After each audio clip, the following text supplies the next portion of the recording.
Get up! It's a Moody morning. It's a Moody morning. It's a Moody morning. It's a Moody morning. It's a Moody morning. It's a Moody morning.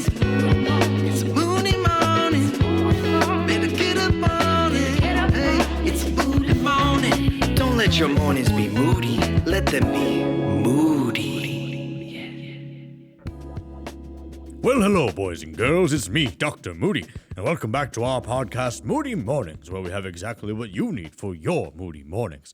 Well, we're back today with episode number 32, and on today's episode, we're going to finish our Christmas series and look at the wise men who visited Jesus and the escape to Egypt. As always, before we start, let's welcome my co-host, Pastor Co-host Steve. Pastor Steve? Wait, are you there? Hey, Dr. Moody, I'm here. Oh, thank goodness. I was a little worried this morning. I came by the studio, and, well, you weren't there. I went by your office, and, well, you weren't there either. I was searching everywhere for you. I finally found Timmy, and I asked him if he knew where you were, and he told me that you were in Colombia. Is that true? Well, Dr. Moody, I'm glad to know that you miss me, and yes, I am in Colombia. Feliz Año Nuevo, Dr. Moody. Thank you, Pastor Steve, but it's not my birthday. Dr. Moody, I know that. It means Happy New Year. Happy New Year, Dr. Moody. Ah, yes, that makes a lot more sense. Well, Happy New Year to you too, Pastor Steve. Well, thank you, Dr. Moody. I missed your opening. What are we talking about today? Well, it's funny you ask that, Pastor Steve. In the first part of our show, we were talking about the wise men and how they searched for Jesus. Isn't that funny, Dr. Moody? Here you are looking for me and our stories about the wise men looking for Jesus. This story is found in the Bible in Matthew chapter 2, but it really takes place over a longer period of time. Well, Pastor Steve, let's first talk about who these wise men were. Oh, that's a great idea, Dr. Moody. Well, some people think that these wise men were kings, but in reality, they were what we would call astronomers, someone who studied the stars. Now, tradition has it that there were only 3 wise men, but in reality, it was probably a large group of them that traveled together in a caravan. Ah, astronomers. So that would make sense why they were looking for a star in the first place. Yes, they studied the stars, but they also knew the scriptures because they were looking for the king of the Jews who they knew would be born in Bethlehem. So these wise men would see a star and then they'd go searching for the king of the Jews. Well, where did they go to find him? Where else but the palace? They went to King Herod and they began their search for him there. Well, King Herod probably wasn't too happy when he found out that they were looking for another king. He was the king of the Jews at this point. Well, the Bible tells us that King Herod was troubled when he heard this. He probably felt threatened that someone was coming in to take his place as king. Oh, well, what did he do? Well, you know what he did? He pretended to want to find this new king also. So he told the wise men to go and to search for the king. And when they find him, to let him know so that he could go and worship him too. Well, what did they do? Did they find him? Did they tell Herod? Well, the Bible tells us that they left the palace and they went searching for the child. They followed the star until it stopped over the place where Jesus was. Oh, they must have been so excited to finally find the king of the Jews. We are told that they rejoiced with exceedingly great joy. Well, so the star stopped over the inn and they saw baby Jesus in the manger as well? Not exactly, Dr. Moody. That's all part of Christmas tradition.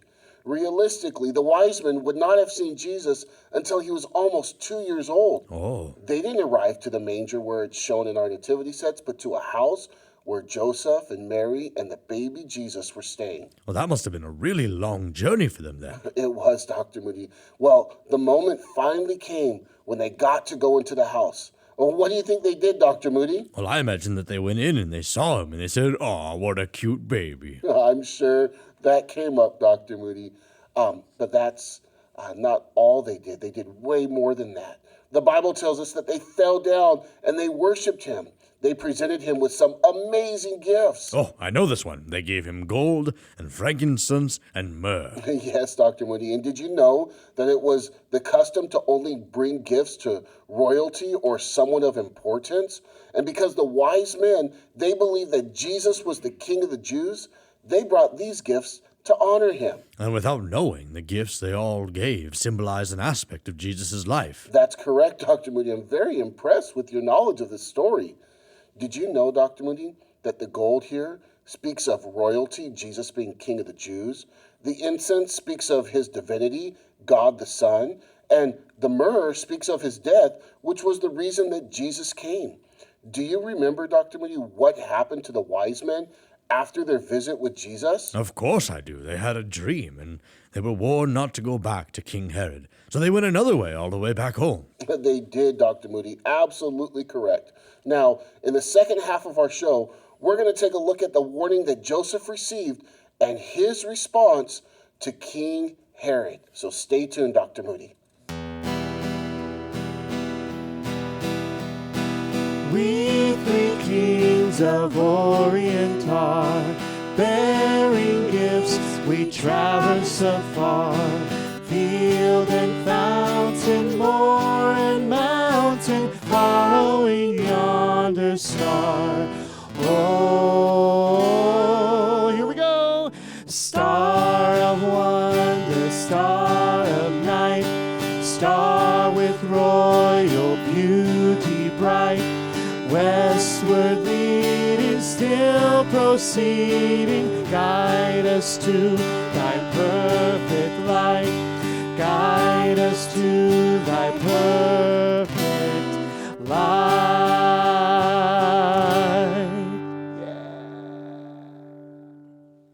Before the break, Pastor Steve mentioned the warning Joseph received.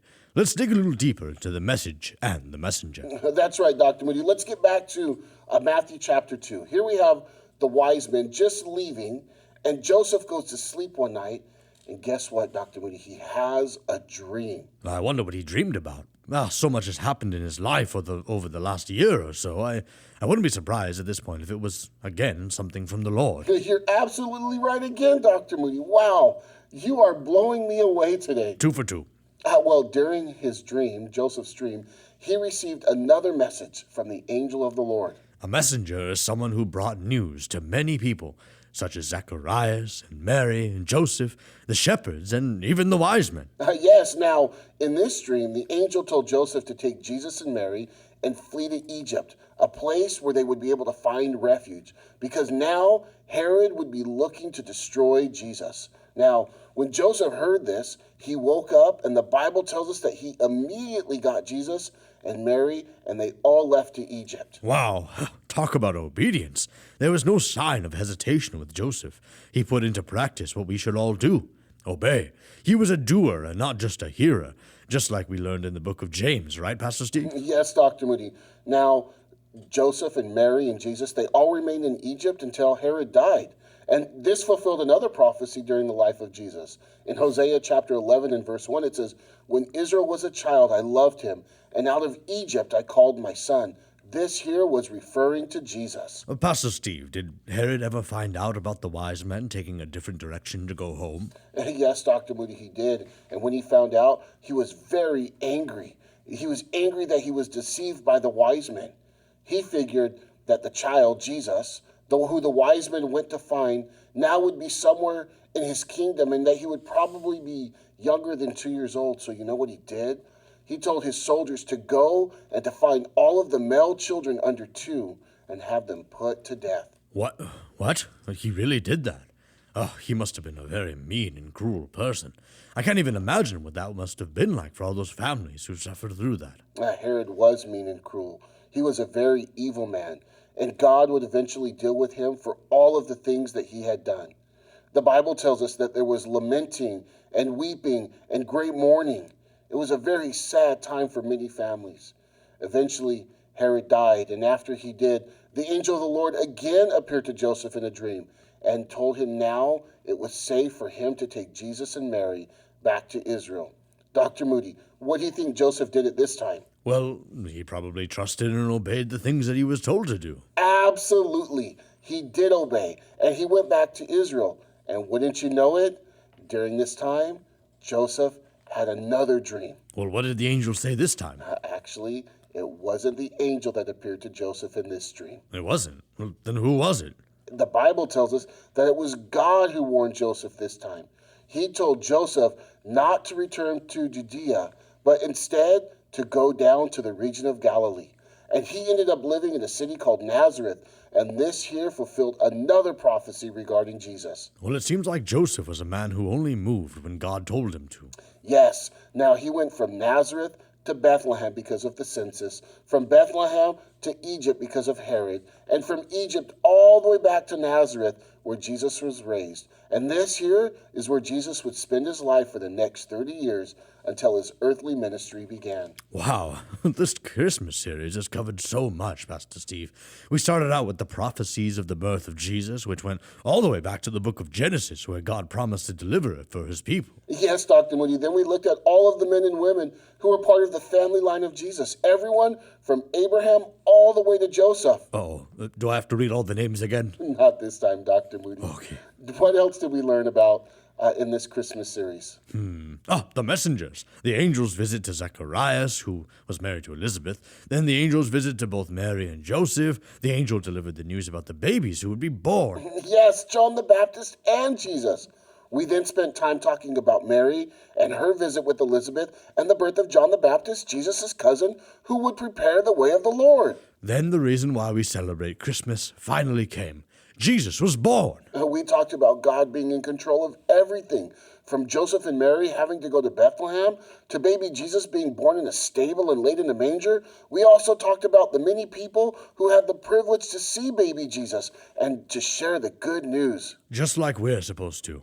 I was so glad that we got to take this journey looking at the real Christmas story. Me too, Dr. Moody. Well, what's next for Moody Mornings? Well, Pastor Steve, remember how I said that we had a special surprise for our listeners? Uh-huh. April Fools! Dr. Moody, it's not even April. Can you please be serious for once? All right. Well, unfortunately, we're finally moving out of our podcast closet. And we've made it to the big leagues. Moody Mornings will now be broadcasted for the folks at home to see us all. Boys and girls, what Dr. Moody is trying to say is that you will now be able to stream video content of Moody Mornings on YouTube along with all of our other amazing videos. That's what I said. Wait, hold on. Does this mean I have to start doing my hair now? Pastor Steve, does this mean that you have to start doing yours? That and ironing our clothes, Dr. Moody. Oh, I cannot wait. Well, thank you for joining us today as we finished our Christmas series and looked at the wise men who visited Jesus and the escape to Egypt. Boys and girls, do you have a question about the Bible? Or maybe a question for me, Dr. Moody? We would love to hear from you. Have your parents message us on Instagram, and who knows, maybe we might just answer your questions here on Moody Mornings. We'll be back in a few weeks with a brand new look and a brand new show. Be sure to tune in, and don't forget to check us out online. Have your parents search for us on Instagram, Facebook, and YouTube. Just have them search for CCGS Kids. And don't forget to follow our podcast, Moody Mornings, so you don't miss out on any new episodes. Remember, no matter what time of the day, you can always have a Moody morning. Peace out, dudes.